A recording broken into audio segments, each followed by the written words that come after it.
Então, turma, vamos falar um pouco sobre higiene coletiva, certo? Então, nós falamos da higiene individual, né, higiene pessoal na semana passada. Então, hoje vamos falar da higiene coletiva. O termo coletiva, eu acho que já deixa entender que é aquele tipo de higiene, né, em que você envolve um grupo de pessoas, certo? Mas vamos ver direitinho o que isso significa. Então, a higiene coletiva, né, ela envolve são normas e condutas adotadas pela sociedade a fim de manter o convívio social saudável a todos. O objetivo dela é evitar a transmissão de doenças em lugares comuns.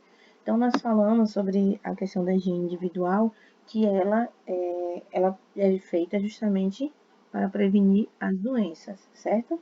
Então, quando a gente fala de higiene coletiva, a gente tem o mesmo objetivo, que seria de evitar doenças, porém, né, seria em um grupo de pessoas, e isso se faz através, né, de você evitar a doença em lugares comuns, uma vez que esses lugares são frequentados por várias pessoas. Então, um exemplo de higiene coletiva é manter o banheiro público limpo. Então, um banheiro público, evidentemente, né, é frequentado por várias pessoas durante um dia, e esse banheiro ele deve estar sempre limpo para que não ocorra transmissão de doenças. Então, inclui saneamento básico, como água tratada, esgoto, coleta de lixo, etc. Tá?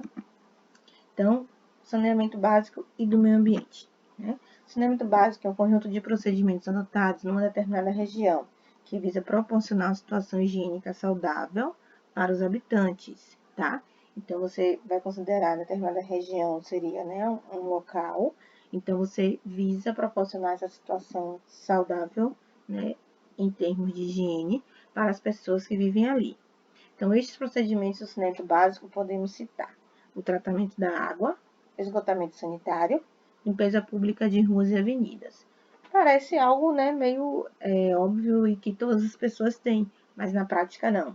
Então, a gente ainda tem muitos locais isolados, em que as pessoas não têm esse tratamento de água, esse esgotamento sanitário, nem limpeza pública, né, das ruas. Nas cidades, temos, tá? Então, eu acredito que onde, né, a gente vive, todos nós, né, a gente tem isso aí. Mas a gente não pode dizer isso de todo mundo, tá? Então, assim, tem pessoas que realmente não têm. E isso aí acaba ocasionando doenças. Então, condicionamento, coleta, transporte e destino final dos resíduos sólidos. O que são os resíduos sólidos? Lixo, né? Tudo aquilo que a gente produz, né? Todos aqueles resíduos que a gente produz no nosso dia a dia. Então, isso aí seriam os resíduos sólidos, incluídos os rejeitos provenientes das atividades domésticas, comercial e de serviço industrial e pública. Então, tudo isso envolve a questão do saneamento básico e a questão da higiene coletiva, uma vez que esse acondicionamento e a coleta desse lixo, desses resíduos, eles previnem as doenças, certo? Então, isso aí envolve uma série de etapas, mas desde o momento em casa, né, em que você joga aquilo no lixo, que você fecha esse lixo, que você coloca do lado de fora, que tem a coleta, né, tem o transporte e depois vai ter o destino final, que é onde, né, vai ser o destino final, o local onde vai ser dado o destino final a esse resíduo. Então, isso aí, né, é necessário, é extremamente importante, porque ajuda a evitar doenças, ajuda a não atrair vetores, né? Uma vez que você tem acúmulo de lixo, normalmente a gente tem acúmulo de vetores que causam doenças. Então, com essas medidas de saneamento básico, é possível garantir melhores condições de saúde para as pessoas, evitando a contaminação e proliferação de doenças. Ao mesmo tempo, garante-se a preservação do meio ambiente. Então, uma coisa vai estar ligada à outra. Né? Quando a gente fala da higiene coletiva em relação à prevenção de doenças, a gente também está contribuindo para o meio ambiente. Se a gente acumula lixo, a gente não só pode estar proporcionando a ocorrência de doenças, como a gente também pode estar prejudicando o meio ambiente. Tá? Então, por isso, né, pode ter contaminação do solo, por exemplo. Então, por isso também que é importante essas ações de saneamento básico. Então, a preocupação com saneamento ao longo da história esteve sempre relacionada à transmissão de doenças, né? Isso é fato. Aí, nessa imagem, a gente vê pessoas, né, em água, provavelmente água contaminada, dá pra gente ver pela própria cor da água, certo? E são pessoas que vivem ali, porque você tem casas, você tem a presença de casas ali. Então, essas pessoas vivem ali, essas pessoas estão em contato direto com essa água.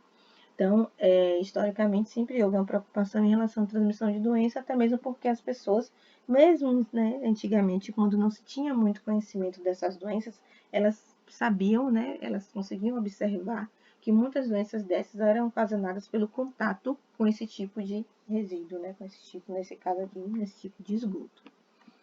Então aí você tem crianças, ó, se divertindo ali, tomando banho, brincando, né, em local extremamente sujo. Né? Provavelmente aí você tem uma grande, né, quantidade de micro-organismos, parasitas, que podem facilmente ser transmitidos para essas crianças aí que estão em contato direto.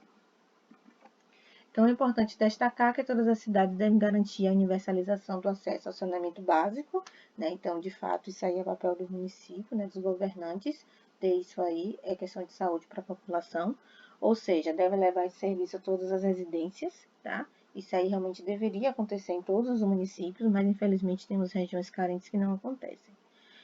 Entretanto, ainda muitas localidades no país não têm acesso a esse serviço tão importante, né? E é isso que eu estou falando, que realmente a gente tem algumas pessoas que não têm esse acesso. E isso é extremamente complicado, porque normalmente são pessoas, né, com a probabilidade de desenvolver doenças é maior, né, principalmente crianças, em especial crianças, que podem adquirir mais facilmente.